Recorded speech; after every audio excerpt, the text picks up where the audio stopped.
आदरणीय मेरे प्रिय दोस्तों और भक्तों, आपके समक्ष श्री कृष्ण लीला चिंतन के अंतर्गत आगे चलते हैं। दोस्तों, अगर आपके पास समय है और दोस्तों आप चिंता रहित बनना चाहते हैं तो श्री कृष्ण चिंतन में अवश्य अपना ध्यान लगाइए। आप जितना श्री कृष्ण चिंतन करेंगे आपकी समस्याएं उतनी ही हल होती चली जाएंगी, आपका तनाव दूर होता चला जाएगा। दोस्तों, पिछले वृतांत श्री कृष्ण चिंतन से आगे आपको आज सुनाता हूँ। दोस्तों, उम्मीद करता हूँ कि यह वृतांत आपको अच्छा लगेगा। तो दोस्तों, बिना समय गवाए आइए इसको शुरू करते हैं। दोस्तों, अगर विचार किया जाए तो सही श्री कृष्ण गत प्राणा श्री कृष्ण संभावित मति गोपियों के मन की क्या स्थिति थी। गोपियों का तन मन धन सभी कुछ प्राण प्रियतम श्री कृष्ण का था। वे संसार में जीती थी, श्री कृष्ण के लिए घर में रहती थी तो श्री कृष्ण के लिए, और घर के सारे काम करती थी वो भी श्री कृष्ण के लिए। उनकी निर्मल और योगींद्र दुर्लभ पवित्र बुद्धि में श्री कृष्ण के सिवा अपना और कुछ था ही नहीं। श्री कृष्ण के लिए ही, श्री कृष्ण को सुख पहुंचाने के लिए ही, श्री कृष्ण की निज सामग्री से ही श्री कृष्ण को पूजकर, श्री कृष्ण को सुखी देखकर वे सब सुखी होती थी। प्रातःकाल निद्रा टूटने के समय से लेकर रात को सोने तक वे जो कुछ भी करती थी सब कुछ श्री कृष्ण की प्रीति के लिए ही करती थी। यहाँ तक कि उनकी निद्रा भी श्री कृष्ण की ही होती थी।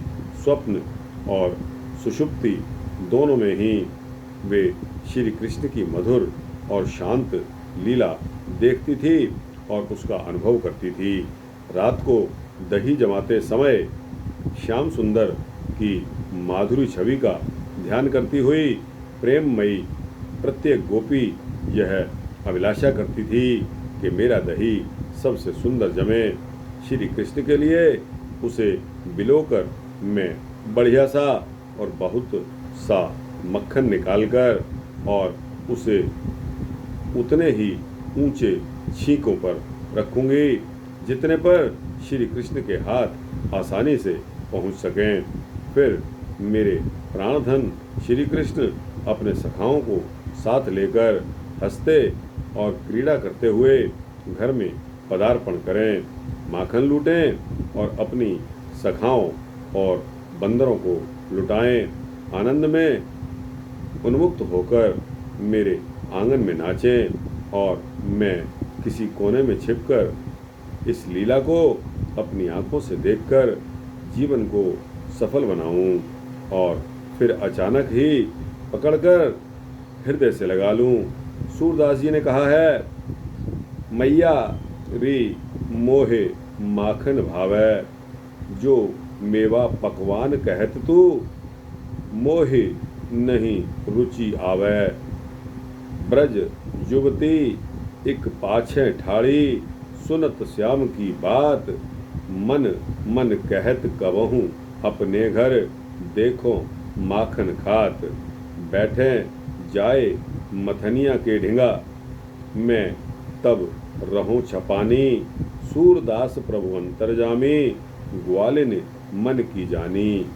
एक दिन श्याम सुंदर कह रहे थे कि हे मैया, मुझे माखन भाता है, अच्छा लगता है। तू मेवा पकवान के लिए कहती है, परंतु मुझे तो वे अच्छे नहीं लगते। वहीं पीछे एक गोपिका खड़ी हुई श्याम सुंदर की बातों को सुन रही थी। उसने मन ही मन कामना की कि मैं कब इन्हें अपने घर माखन खाते देखूंगी। ये मथानी के पास जाकर बैठेंगे, तब मैं छिप जाऊंगी। प्रभु तो अंतर्यामी हैं, गोपी के मन की जान गए और उसके घर पहुंच गए तथा उसके घर का माखन खाकर उसे सुख प्रदान किया। गए श्याम तिह ग्वालिन के घर, उसे इतना आनंद की अनुभूति हुई और वह फूली नहीं समाई। सूरदास जी गाते हैं, फूली फिरत ग्वाले मन मेरी, पूछत सखी परस्पर बातें, पायो पर्यो कछु कहूँ तैरी।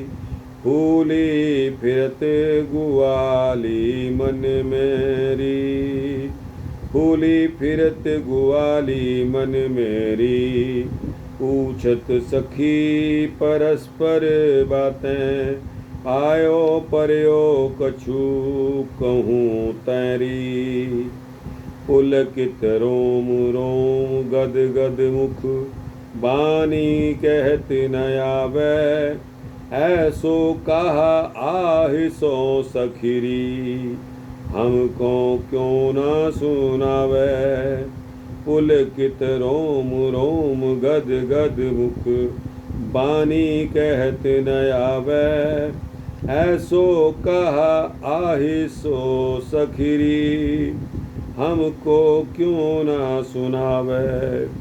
तन न्यारा जीव तन न्यारा जीव एक हमारो, हम तुम एक रूप। सूरदास कहे ग्वाल सखिन सो, देखो रूप अनूप। तन न्यारा जीव एक हमारो, हम तुम एक रूप। सूरदास कहे ग्वाल सखिन सो, देखो रूप अनूप। वह खुशी से छक्कर फूली फूली फिरने लगी। आनंद उसके हृदय में समा नहीं रहा था। तब सहेलियों ने पूछा, हरि तुझे कहीं कुछ पड़ा हुआ धन तो नहीं मिल गया? वह तो यह सुनकर और भी प्रेम विह्वल हो गई। उसका रोम रोम खिल उठा, वह गदगद हो गई, मुंह से बोली नहीं निकली। सखियों ने कहा, सखी ऐसी क्या बात है, हमें सुनाती क्यों नहीं?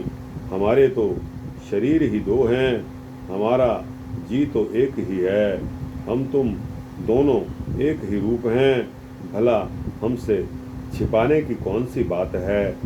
तब उनके मुंह से इतना ही निकला, मैंने आज अनूप रूप देखा है। बस फिर वाणी रुक गई और प्रेम के आंसू बहने लगे। सभी गोपियों की यही दशा थी। ब्रज घर घर प्रगटी यह बात, दधि माखन चोरी कर ले हरि, ग्वाल सखा संग खात। ब्रज घर घर प्रगटी यह बात, दधि माखन चोरी कर ले हरि, ग्वाल सखा संग खात। ब्रज बनिता यह सुनि मन हर्षित, सदन हमारे आवे, माखन खात अचानक पावे, भुज भर उरहि छुपावे। ब्रज बनिता यह सुनकर, ब्रज बनिता यह सुनि मन हर्षित, सदन हमारे आवे, माखन खात अचानक पावे, भुज भर उरहि छुपावे। मन ही मन अभिलाष करत सब, हृदय धरत सब यह ध्यान। मन ही मन अभिलाष करत सब, हृदय धरत यह ध्यान। सूरदास प्रभु को घर में ले, देहो माखन खान। मन ही मन अभिलाष करत सब, हृदय धरत यह ध्यान। सूरदास को घर में ले, देहो माखन खान। चली ब्रज घर घरनी यह बात, चली घर घरनी यह बात, चली यह घरनी, चली ब्रज घर घरनी यह बात। नंद सुत संग सखाली ने चोरी माखन खात, को कहत मेरे भवन भीतर अबहीं बैठे धाये, को कहत मोह देख द्वारें उतहीं गए पराए, को कहत मेरे भवन भीतर अबहीं बैठे धाये, को कहत मोह देखे द्वारें उतहीं गए पराए, को कहत के भांति हरि को देखो अपने धाम, हेरि माखन देऊं आछो खाए जितनो श्याम, को कहत कहीं भांति हरि को देखो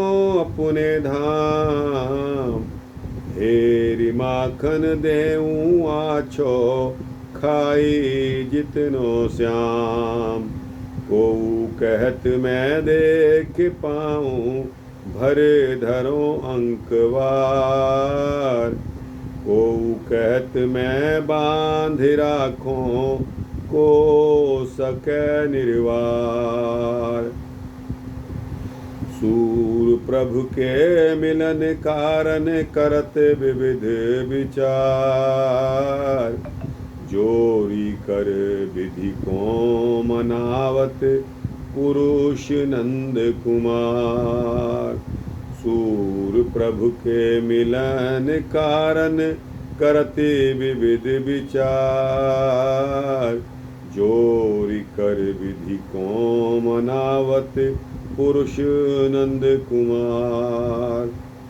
रातों गोपियां जाग जाग कर प्रातःकाल होने की बाट देखा करती थी। उनका मन श्री कृष्ण में ही लगा रहता था। प्रातःकाल जल्दी जल्दी दही को मथकर उसका माखन निकालकर छीके पर रख देती थी, कहीं प्राणधन आकर लौट न जाए, इसलिए सब काम को छोड़कर वे सबसे पहले यही काम करती थी और श्याम सुंदर की प्रतीक्षा में व्याकुल होती चली जाती थी। श्याम सुंदर की प्रतीक्षा में व्याकुल होती हुई मन ही मन सोचती थी कि हाँ, आज प्राण प्रियतम क्यों नहीं आए, इतनी देर क्यों हो गई, क्या आज इस दासी का घर पवित्र नहीं करेंगे, क्या आज मेरे समर्पण किए हुए हम तुच्छ माखन का भोग लगाकर स्वयं सुखी होकर मुझे सुख नहीं देंगे। कहीं यशोदा मैया ने तो उन्हें नहीं रोक लिया, उनके घर तो 9 लाख गौएं हैं, माखन की तो कमी भी नहीं है, मेरे घर तो वे कृपा करके ही आते हैं। इन्हीं विचारों में अपने आंसुओं को बहाती हुई गोपी क्षण क्षण में दौड़कर दरवाजे पर जाती है, लाज छोड़कर रास्ते की ओर देखती है, सखियों से पूछती है। एक एक निमेष उसके लिए युग के समान हो जाता है। ऐसी भाग्यवती गोपियों की मन कामना भगवान उनके घर पधार कर संपूर्ण करते थे। सूरदास जी ने कहा है, प्रथम करी हरि माखन चोरी, ग्वालिन मन इच्छा कर पूरन, आप भजै ब्रज खोरी। प्रथम करी हरि माखन चोरी,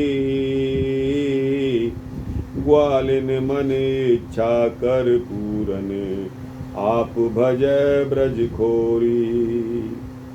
मन में यह विचार करत हरि ब्रज घर घर सब जाऊं, गोकुल जन्म लियो सुख कारण, सबको माखन खाऊं।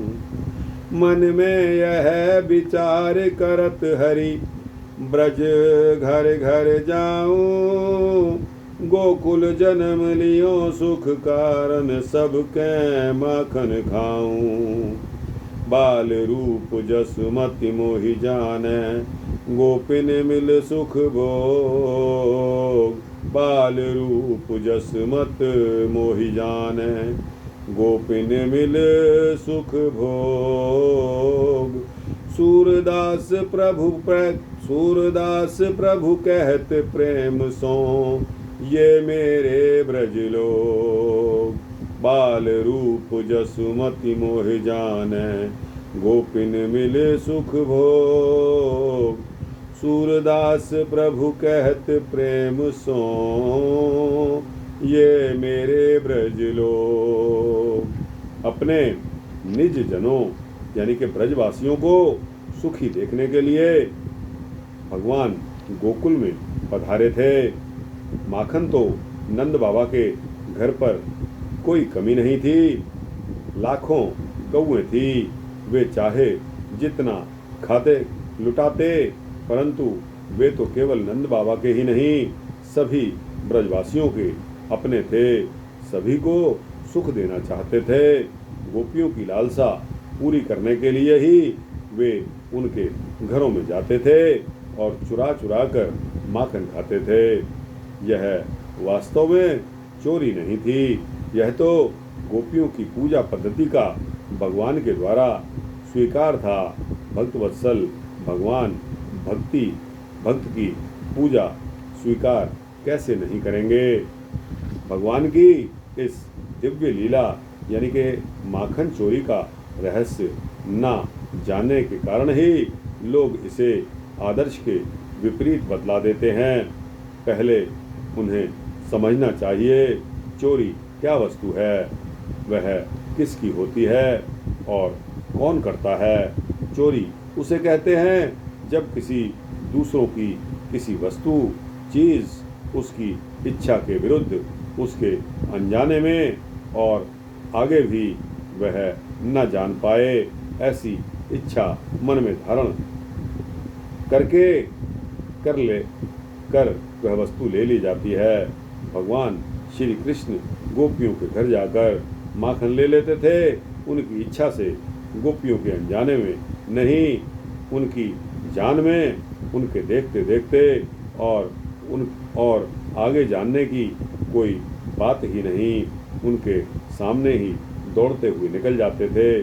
दूसरी बात महत्व की यह बात है कि संसार में या संसार के बाहर ऐसी कौन सी वस्तु है जो श्री भगवान की नहीं है और वे उसकी चोरी करते हैं।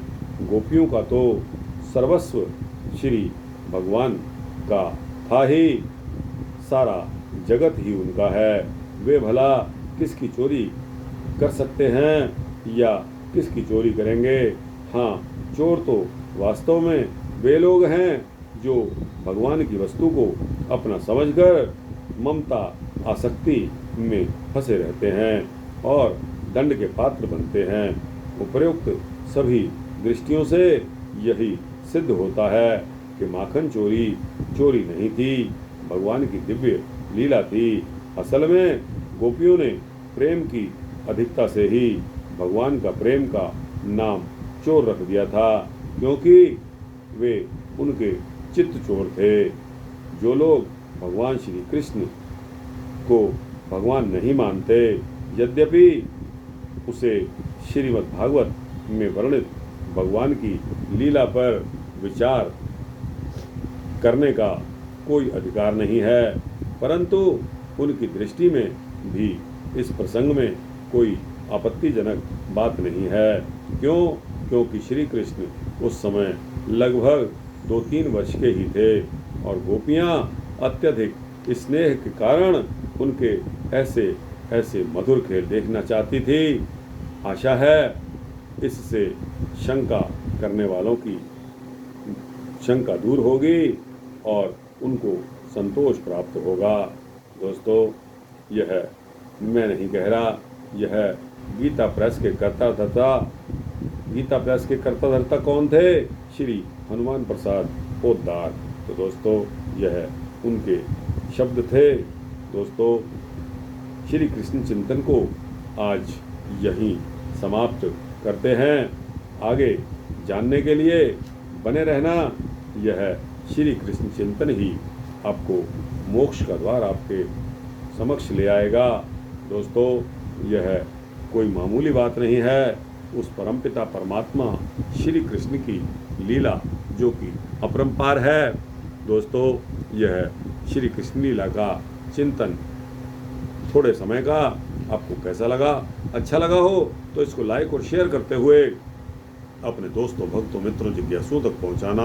अपनी राय कमेंट सेक्शन में अवश्य देना। और दोस्तों, इस चैनल को सब्सक्राइब करेंगे तो आपको इसी तरह के सूक्ष्म भक्ति वृत्तांत मिलते रहेंगे। जय श्री कृष्ण, जय श्री राधे कृष्णा।